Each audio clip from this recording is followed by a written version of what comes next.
Quand vous êtes arrivé à New York, comment avez-vous gagné votre vie? Comme Rudolph Valentino. Je plaisante. J'ai pratiquement tout fait, même des travaux dégueulasses, comme plongeur, coursier chez un épicier, chez un fleuriste, et cuisinier, éplucheur de légumes. C'est une curieuse histoire, jusqu'au moment où c'est devenu insupportable.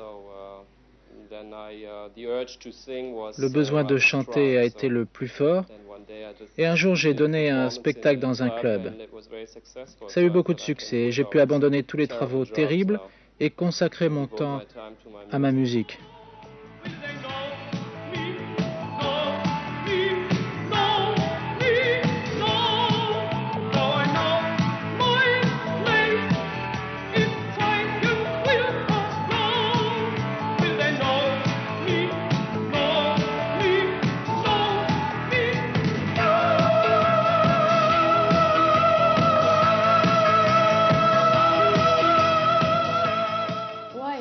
Pourquoi avez-vous choisi le nom de Nomi?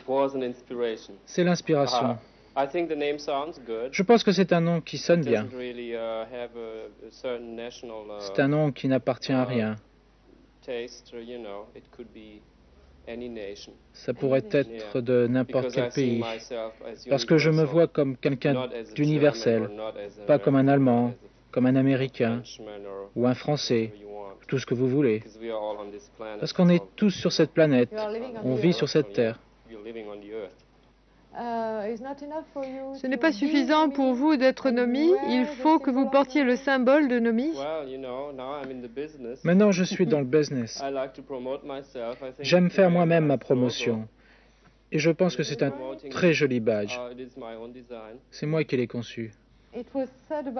On a dit de vous que vous étiez soit la 8e merveille du monde, soit un tragique accident de la nature. Que pensez-vous de cette définition? Ah, c'est merveilleux, c'est extraordinaire. J'espère que c'est vrai. Qui a dessiné votre costume? Moi. Qu'est-ce qu'il représente? Rien? Je ne sais pas. J'espère qu'il représente quelque chose. Il représente beaucoup parce que les gens en parlent beaucoup. Pourquoi ce maquillage de clown si froid?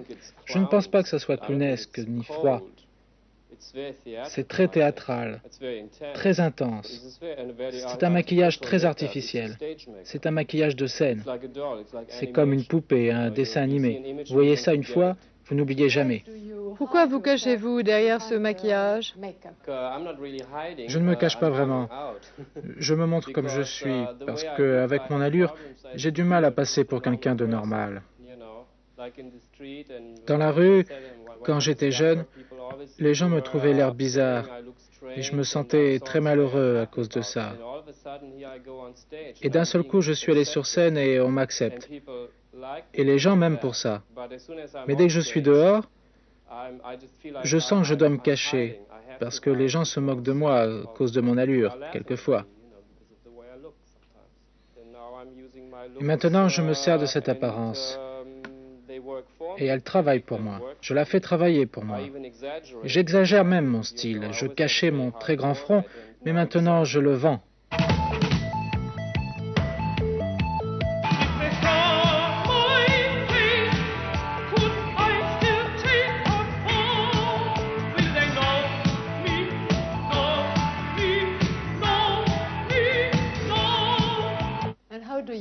Comment travaillez-vous votre voix?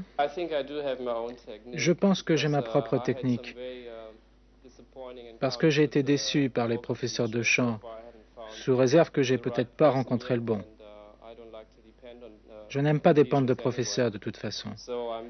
Donc je travaille selon ma propre technique, et j'essaie de rester naturel à cet égard. C'est le seul moyen d'être soi-même. Qu'est-ce que vous aimez comme musique? Honnêtement, toutes les musiques. J'aime les essayer et faire des expériences. Peut-être plus la musique électronique.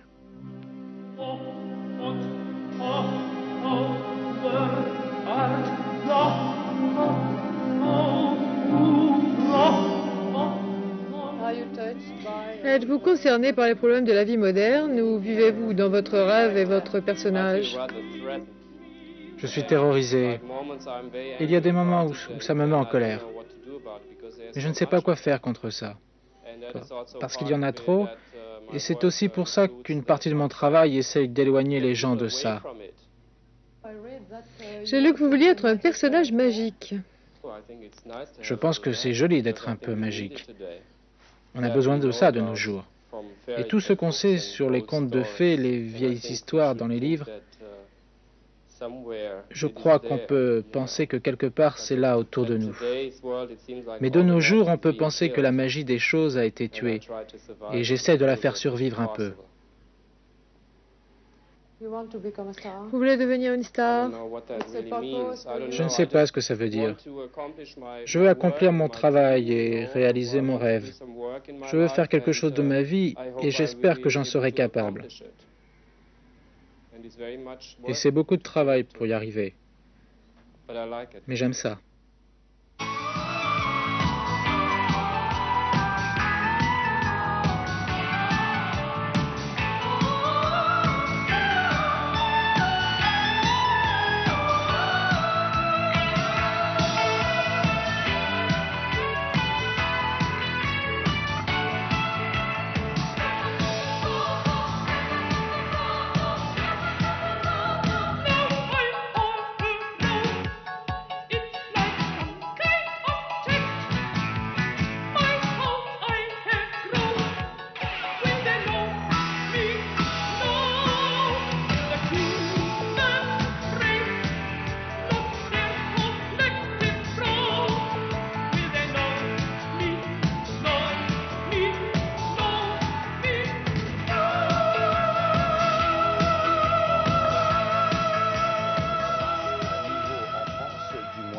Il s'agira de Klaus Nomi. C'est assez étonnant. Regarde.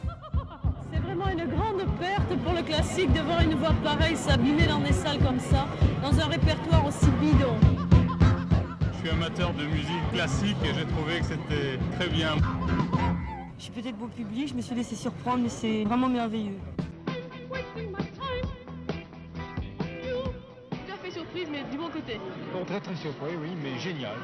C'est irréel, c'était fabuleux. Moi, je pensais que c'était vachement bien. Ouais, ouais, c'était super, hein. Démentiel. Je pense que l'opéra est une musique relativement conservatrice. Et je pense que beaucoup de la musique rock'n'roll est également conservatrice.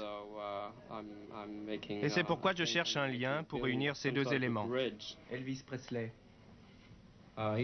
C'est mon père spirituel. Et comme vous le savez peut-être déjà, Maria Callas est ma mère spirituelle. Je chante en public avec une voix d'opéra pour apporter quelque chose de plus au rock'n'roll, parce que dans un concert rock, le chanteur s'adresse au public, alors que dans l'opéra, le chanteur ne s'adresse qu'à son partenaire. Et à l'intérieur d'une histoire, le public regarde cela comme une image. Moi, je veux transporter cette image dans la salle.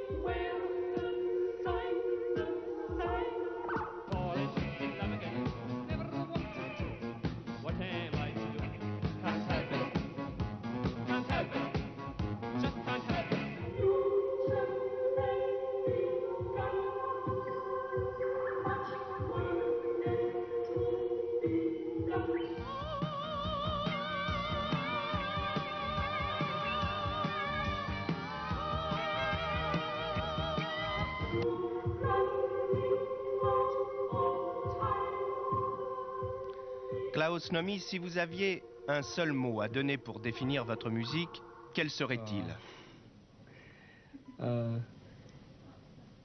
L-O-V-E. Love, amour. Because it's a gift. Parce que c'est une offrande.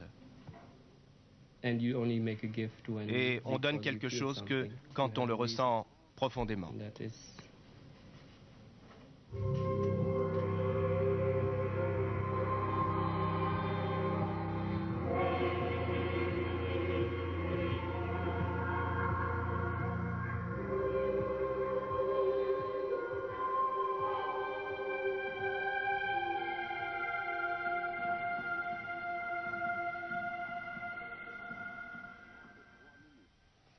Klaus Nomi, une découverte de Patrice Drevet demain soir.